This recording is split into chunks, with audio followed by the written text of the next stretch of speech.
ನಮಸ್ಕಾರ, welcome back to TDS creations 1819ಗೆ ಸ್ವಾಗತ. ನಾನಿವತ್ತು 10 to 15 ಮಿನಿಟ್ಸ್ನಲ್ಲಿ ದಿಢೀರಂತ ಫಟಾಫಟ್ ಆಗುವಂಥ ಬೇಗನೆ ಆಗುವಂಥ ಬೆಳ್ಳುಳ್ಳಿ ಗುಜ್ಜನ್ನ ಮಾಡ್ತಾ ಇದ್ದೀನಿ. ನೀವು ಎಲ್ಲಾದರೂ ಪಾರ್ಟಿ ಫಂಕ್ಷನ್ಸ್ ಬೇರೆ ಊರುಗಳಿಗೆ ಹೋಗಿ ಬಂದಿರ್ತೀರಾ, ತುಂಬಾನೇ ಸುಸ್ತಾಗಿರುತ್ತೆ, ಮನೆಯಲ್ಲಿ ಅಡುಗೆ ಮಾಡಿರಲ್ಲ. ಆವಾಗ ನೀವು ಈ ಬೆಳ್ಳುಳ್ಳಿ ಗೊಜ್ಜನ್ನ 15 ಮಿನಿಟ್ಸ್ನಲ್ಲಿ ಬೇಗನೆ ಮಾಡ್ಕೋಬೋದು. ಬ್ಯಾಚುಲರ್ಸ್ಗಳಿಗೆ ಈ ಗೊಜ್ಜು ತುಂಬಾನೇ ಈಸಿ, ನಾಲಿಗೆಗೆ ಸ್ಪೈಸಿ ಹಾಗೂ ಟೇಸ್ಟಿ.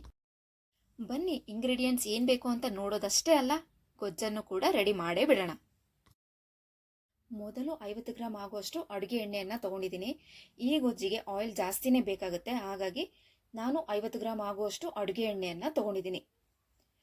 ಸಾಸಿವೆ 1 ಸ್ಪೂನ್, 3 ಗೆಡ್ಡೆ ಸಿಪ್ಪೆ ಸುಲಿದು ಇಟ್ಕೊಂಡಿರೋ ಅಂಥ ಬೆಳ್ಳುಳ್ಳಿ ಹೆಸರು ತುಂಬಾ ದಪ್ಪ ಇದ್ದರೆ ಅದನ್ನು ಉದ್ದುದಾಗಿ ಪೀಸಸ್ ಮಾಡಿ ಇಟ್ಕೊಳ್ಳಿ, ಅಥವಾ ಕುಟಾಣಿ ಕಲ್ಲಲ್ಲಿ ಜಜ್ಜಿಟ್ಕೊಳ್ಳಿ. 2 ಗುಂಟೂರು ಮೆಣಸಿನ್ಕಾಯಿ, ಕರ್ಬೇವಿನ ಸೊಪ್ಪು ಸ್ವಲ್ಪ, ಅರ್ಧ ಸ್ಪೂನ್ ಅರಿಶಿನದ ಪುಡಿ, 1 ಚಿಕ್ಕ ನಿಂಬೆಹಣ್ಣಿನ ಗಾತ್ರದಷ್ಟು ಹುಣಸೆಹಣ್ಣನ್ನು ನಾನು 2 ಸಾರಿ ತೊಳೆದು ಇಟ್ಕೊಂಡಿದ್ದೀನಿ. ಹಾಗೆ ಹುಳಿ ಬೇಗನೆ ಬಿಡಲಿ ಅಂತ ಮತ್ತೆ ನೀರಲ್ಲಿ ನೆನೆಸಿಟ್ಕೊಂಡಿದ್ದೀನಿ. ರುಚಿಗೆ ತಕ್ಕಷ್ಟು ಉಪ್ಪು, 1.5 ಇಂದ 2 ಸ್ಪೂನ್ ಆಗುವಷ್ಟು ಸಾಂಬಾರು ಪುಡಿ, ಫೈನಲಿ ಕೊತ್ತಂಬರಿ ಸೊಪ್ಪು. ಸ್ಟವ್ ಆನ್ ಮಾಡಿ ಒಂದು ಪ್ಯಾನನ್ನು ಸ್ಟವ್ ಮೇಲೆ ಇಟ್ಕೊತೀನಿ. ಪ್ಯಾನ್ ಬಿಸಿ ಆಗೋವರೆಗೂ ಸ್ವಲ್ಪ ವೇಟ್ ಮಾಡಿ, ಆನಂತರ ನಾನು ಅಡುಗೆ ಎಣ್ಣೆಯನ್ನು ಸೇರಿಸ್ಕೊತೀನಿ. ಈಗ ಪ್ಯಾನ್ ಬಿಸಿಯಾಗಿದೆ, ನಾವು ಇಟ್ಕೊಂಡಿರೋಂಥ ಅಡುಗೆ ಎಣ್ಣೆಯನ್ನು ಹಾಕೋತಾ ಇದ್ದೀನಿ. ಸ್ಪೆಷಲಿ ಈ ಗೊಜ್ಜಿಗೆ ಅಡುಗೆ ಎಣ್ಣೆ ಜಾಸ್ತಿನೇ ಬೇಕಾಗುತ್ತೆ.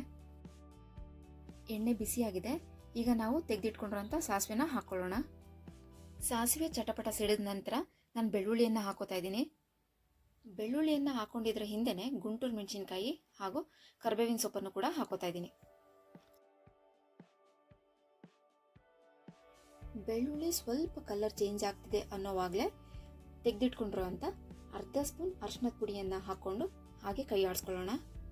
ನೆಕ್ಸ್ಟ್ ಇದಕ್ಕೆ ನಾನು 1 ನಿಂಬೆ ಹಣ್ಣಿನ ಗಾತ್ರದಷ್ಟು ಹುಣಸೆ ಹಣ್ಣನ್ನು ತೆಗೆದಿಟ್ಕೊಂಡಿದ್ವಲ್ಲ, ಅದರಲ್ಲಿ ನನಗೆ 3/4 ಕಪ್ ಆಗುವಷ್ಟು ಹುಣಸೆ ಹಣ್ಣಿನ ರಸ ಸಿಕ್ಕಿದೆ. ಅದನ್ನು ನಾನು ಈ ಒಗ್ಗರಣೆಗೆ ಸೇರಿಸ್ಕೊತಾ ಇದ್ದೀನಿ.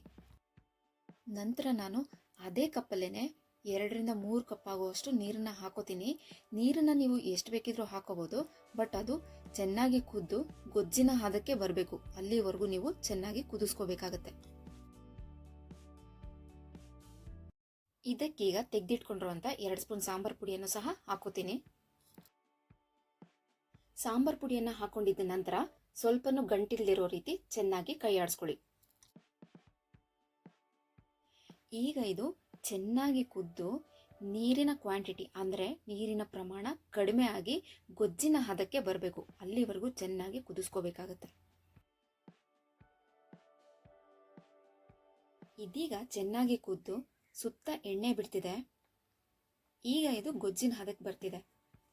ಈ ಟೈಮ್ನಲ್ಲಿ ಬಿಡದೆ ಮಧ್ಯ ಮಧ್ಯ ಕೈ ಆಡ್ಕೋಬೇಕು, ಇಲ್ಲಾಂದರೆ ತಳ ಹಿಡಿಯುತ್ತೆ.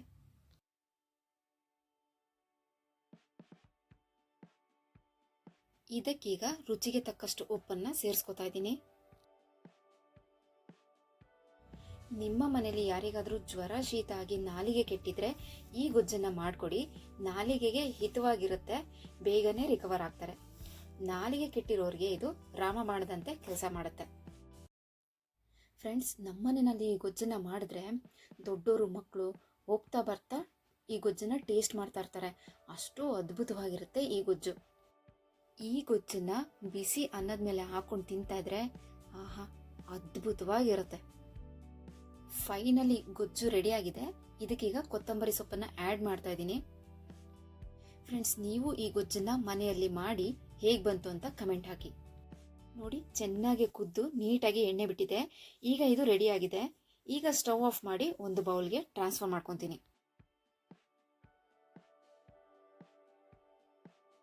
ಈಗ ನಾವು ಮಾಡ್ಕೊಂಡಿರೋಂಥ ಗೊಜ್ಜಲ್ಲಿ 4 ರಿಂದ 5 ಜನ ಊಟ ಮಾಡ್ಬೋದು, ಅಷ್ಟು ಕ್ವಾಂಟಿಟಿಯಲ್ಲಿದೆ ಈ ಗೊಜ್ಜು. ಈ ಗೊಜ್ಜನ್ನ ಬಿಸಿ ಅನ್ನದ ಜೊತೆ ಮುದ್ದೆ ಜೊತೆ ತಿನ್ಬೋದು.